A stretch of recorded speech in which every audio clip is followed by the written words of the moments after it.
day like any other, my chores the same, my life the laird's.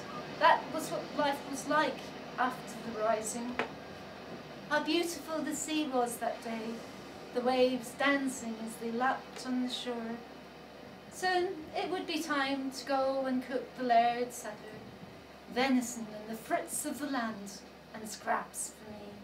A ship appeared, its sails dark and white against the blue. Beside me my little sheep grazed contentedly, her black face shining up at me as I stroked to the ridge upon ridge. The night before some musicians came to Nahara. We fed them fish, smoked in the fire, and strawberries stolen from the laird. They played their lutes, conjuring tales of adventure. The next day my life changed. There was shouting, screams, a wall of red surged through the village, fires rising. The laird came with his bully boys, wanting my sheep for a feast for their visitors. She ran to the sea, swimming round and round, sinking. They took her.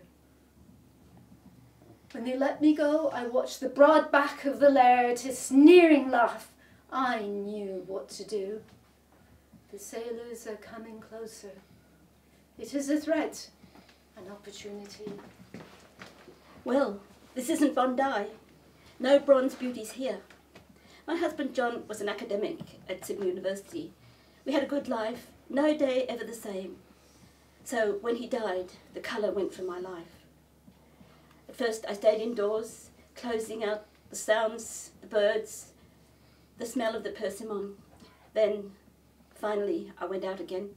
But everywhere, in every street, every building, I saw John's face. The past held me like a glove. Absolutely. And so I had to get away. Don't ask me how I came here. The ship went past and quite simply I got off. I teach at the local school. I teach history and the children love these stories, the myths. In Australia on the first day, kids bring the teacher an apple. Here, they brought me kelp and a wee bottle. And in return, I give them these stories. For example, on midday, Thursday 19th of May 1780, total darkness descended in New England. No one knew why. I teach them the unexpected and to learn from history. Never retrace your steps where there is no reason. My life has taken root here. I cannot retrace my steps. Today I play myself. In the morning I'm a sea captain. In the afternoon I play a detective investigating the theft of a Ming teapot from a house in Leith. And in the evening I play the great chanson singer, La Passée, La Passée. So how did I get here? Well, I was born in London under the sound of the Bow Bells. I lived with my mother who travelled around the country.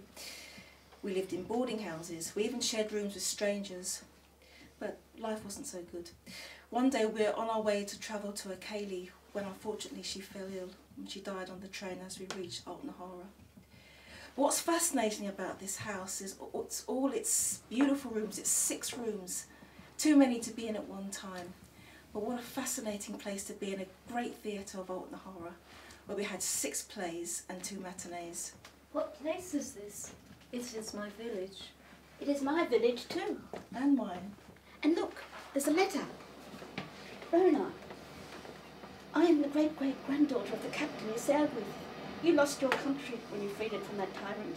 His family destroyed the village, every last living thing. You stayed in many places, but none was a home. Clarissa, did you come here by chance? Rona wasn't John's ancestor. You brought new thoughts, new possibilities to Nahara and the country. Jessica, the one without a home. You made a home here for yourself, for all those whose world was torn from them. Your stories have brought them home.